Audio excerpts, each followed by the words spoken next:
मनपूर्वक धन्यवाद। पहिला चेंडू प्रचंड वेगवान फटका, ताकद होती या फटक्यावरती। अरुण वाटकरने इथे हल्ला केला, बॅकवर्ड पॉइंट सीमारेषेच्या बाहेर चौकार।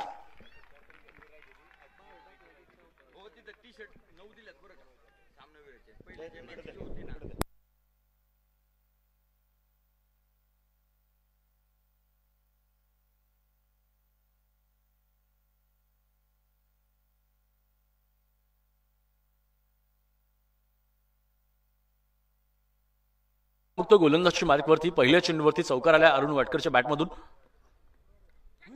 या दरम्यान इथे अपील मोठं आहे, अपील मध्ये ताकद आहे आणि इथे अरुण वाटकरनं मैदान सोडलंय। इथे महत्वाचं असेल मॅच बॉल जे आहेत ना ते शेवटपर्यंत तुम्ही तुमच्या ताब्यात ठेवायचे आहेत आणि जेवढे शक्य होईल तुमच्या ताब्यात घ्यायचे आणि आल्यानंतर ते जमा करा, विनंती। बाकी ओके, बाकी आतापर्यंत तिन्ही पंचांनी खूप चांगलं काम केलेलं आहे। किरण वाटकर आलाय, त्यावेळेला पुन्हा एकदा चांगला चेंडू आहे, पाठीमागे फॉलो थ्रू मध्ये बॉल स्टॉप केलाय, कोणत्या प्रकारची धाव नाही। किरण वाटकर नवीन फलंदाज झालाय, आता भावाचं स्वप्न भावानं फलंदाज आहे जो सामन्याला कोणत्याही क्षणी एक वेगळं चांगलं रूप देऊ शकतो। या दरम्यान इथे घडलंय काय या दरम्यान पंचांकडे दाद मागे बाहेर पडायचं असेल तर शिवाजी महाराजांना आठवलंच पाहिजे।